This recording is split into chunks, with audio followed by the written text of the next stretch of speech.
প্রিয় দর্শক, সাজ্জাদ কাদিরের প্রীতি এবং শুভেচ্ছা নিন। এই মুহূর্তে আপনাদের সামনে কথা বলতে এসেছি চট্টগ্রাম বন্দর নৌবাহিনীর মাধ্যমে কি বিদেশিদের হাতে তুলে দেবার বন্দোবস্ত চূড়ান্ত করা হলো? এই প্রসঙ্গটা নিয়ে আপনাদের সামনে কথা বলবো। আসলে প্রতিদিন প্রতিক্ষণ এত ঘটনা ঘটে যায় যে একটি বিষয় আলোচনা করতে গেলে আরেকটি বিষয় বাদ পড়ে যায়। কিন্তু আজকে যে বিষয়টি নিয়ে কথা বলবো এটি বাদ দেওয়ার মতো বিষয় নয়। আপনারা জানেন যে গতকালকে বাংলাদেশ সচিবালয়ে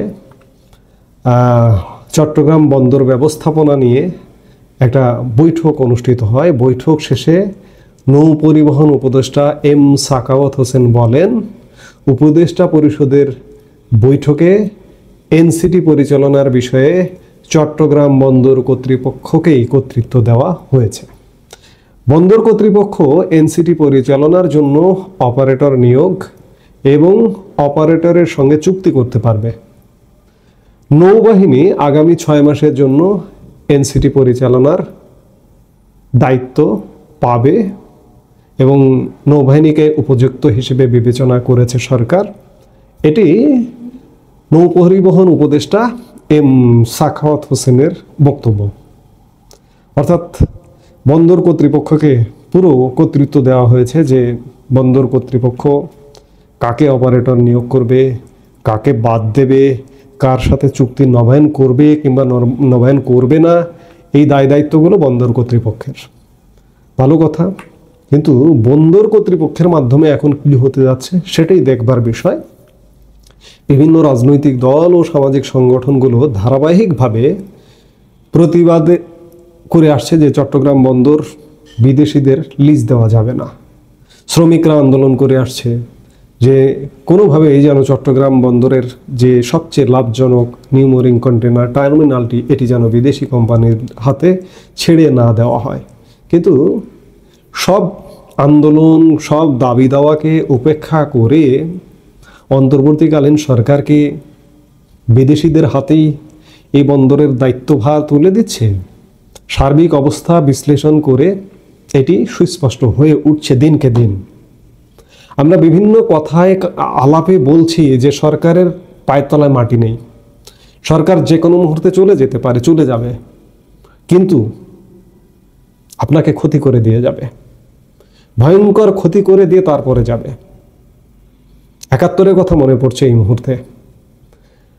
আমাদের মুক্তিযুদ্ধের বিরোধী শক্তি যখন বুঝে গেছে, জানতে পেরেছে যে তারা যুদ্ধে হেরে যাচ্ছে, তখন বেছে বেছে 14ই ডিসেম্বর আমাদের থিঙ্ক ট্যাঙ্ক হত্যা করেছিল। কিন্তু তারা বুঝতে পারছে যে কোনো মুহূর্তে তারা হেরে যাবে।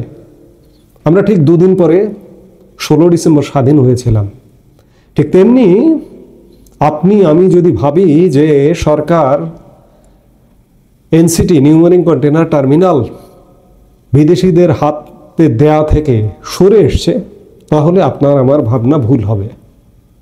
এটি নিয়ে আমরা জানি যে সেনাবাহিনীর মধ্যেও আলাপ হয়েছে, সেনাবাহিনীর অফিসার্স অ্যাড্রেসে আলাপ হয়েছে। সেখান থেকে এমন বার্তাও এসছে, কিভাবে এসছে, কারা ছড়িয়েছে বা কিভাবে দেওয়া হয়েছে, যে বন্দর বিদেশিদের হাতে দেওয়া হবে না।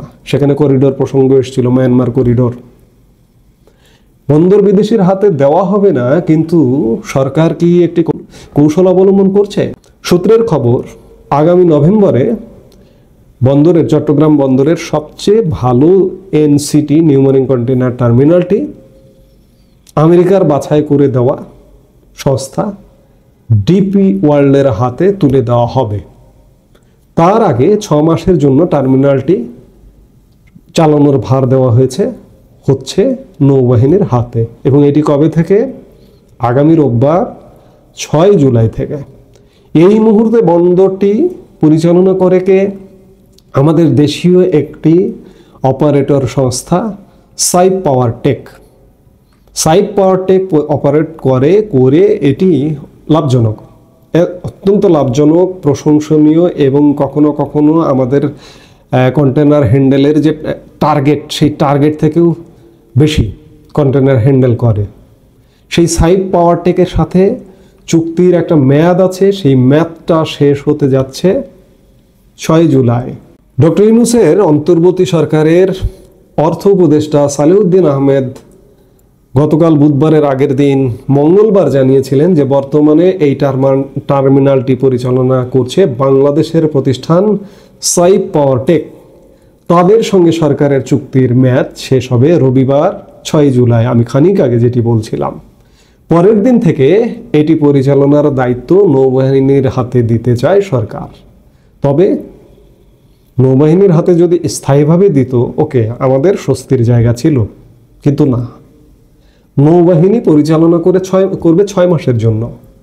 সূত্রের খবর, এই 6 মাস অতিক্রান্ত হবার পর নভেম্বরে দুবাই ভিত্তিক কোম্পানি ডিপ ওয়ার্ল্ডকে টার্মিনালটি তুলে দেওয়া হবে। এই চুক্তির প্রক্রিয়ায় ডিপ ওয়ার্ল্ডের পক্ষে উপদেষ্টা হিসেবে কাজ করছে বিশ্বব্যাংকের সহযোগী সংস্থা ইন্টারন্যাশনাল ফাইন্যান্স কর্পোরেশন বা আইএফসি।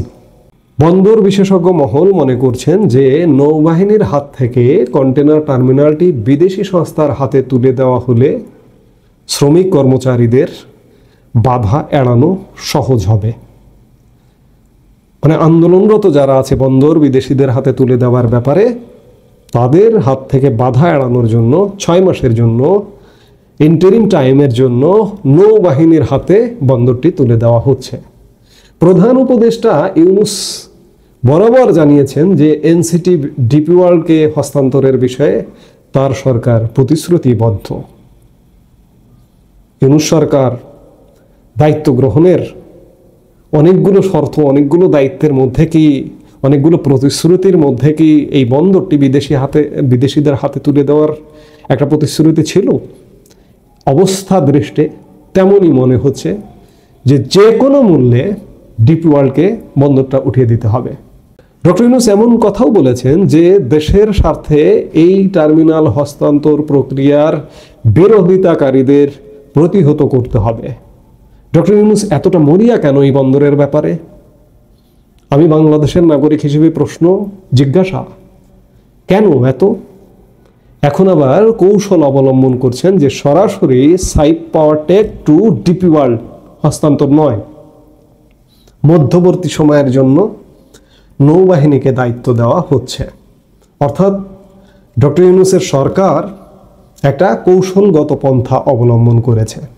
আমরা ধরে নিতাম যে সরাসরি সাইপ পাওয়ারটেক থেকে ডিপি ওয়ার্ল্ডকে তুলে দিতেন, কিন্তু ডক্টর ইউনূসের সরকার দেখছে যে না, এভাবে সম্ভব নয়, বাধা হবে, বাধা আসবে, আন্দোলন হবে, এই আন্দোলনকে কেন্দ্র করে বড় ধরনের ঘটনা ঘটতে পারে। কাজেই কৌশল অবলম্বন করতে হবে, সরাসরি না খেয়ে হাতটা ঘুরিয়ে এইভাবে খাবার একটা প্রচেষ্টা, সেটি দেখা যাচ্ছে চট্টগ্রাম বন্দরকে কেন্দ্র করে।